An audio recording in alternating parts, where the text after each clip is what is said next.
Well, katulad po sa sinabi ng ating Pangulo ay nung nagpirmahan na sa impeachment complaint ay tinanong ko siya kung ano bang advice niya. And tama naman yung sinabi niya. He said, do your duty as a congressman and uphold your oath to the Constitution that you swore to protect. And it's my constitutional duty to go through the impeachment process as an elected representative. Now, as to why I was the first one to sign, alangan naman kung sasabihin ng tao na gusto nilang huhukayin yung lolo mo at itapon yung katawan sa West Philippine Sea. Sasabihin niya gusto niyang patayin ang Pangulo at ang First Lady na ang aking magulang at gusto niyang patayin ang Speaker. Ba't naman nagugulat ang tao na pipirma ako dyan? These are statements that can't be taken lightly, especially from someone with such a high position. So, nagtataka na nga ako kung bakit nagulat yung tao. Alangan naman kung sasabihin mo, huhukayin mo lolo ko. Of course, I'll be the first one to sign. That should come as no surprise. So that's why I was the first one to sign. As to the allegations that I was the one who spearheaded the movement for the fourth complaint, katulad sa sinabi ng Pangulo, I think people give me too much credit.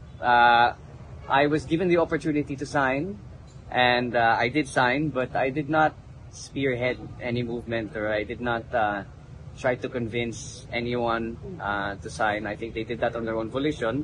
I did ask what their opinions were, and if they were going to sign or not, but that's about as far as that's about as far to the extent as to my involvement in collecting the signatures.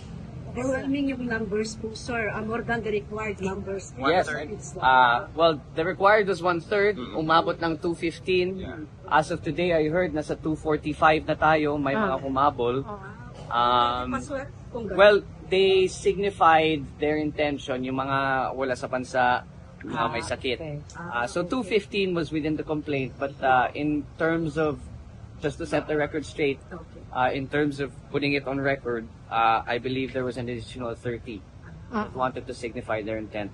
So nagpadala ng ISIC, but even if it won't be counted in the complaint, I believe for archiving purposes, nasa 2 po. So I believe 80% of the lower house. Sa press conference ni VP Sara kanina, sabi niya wala daw siyang sinasabing assassination threat against your ano masasabi ko ninyo? I think we know the truth to that, so let's just leave it at that. Is it true na may involved na money kaya marami kong pumirma? Yeah. Ano po? Meron din naibigay na pera dun sa pumirma ng mga congressman. I think that's just part of yung mga fake news ng mga DDS. Parte po yan ng smear campaign nila to discredit the movement. You can't blame them Alam naman natin kung sino amo nila. But no, there was nothing offered in exchange for the signatures. I was there in the room. Pinag-uusapan talaga ang articles of impeachment. And then people were given the choice to sign or not. But whether there was any exchange or any monetary offer or any sinasabi nila may akap or AKX na kapalit, walang ganun. Walang ganun na ibinigay.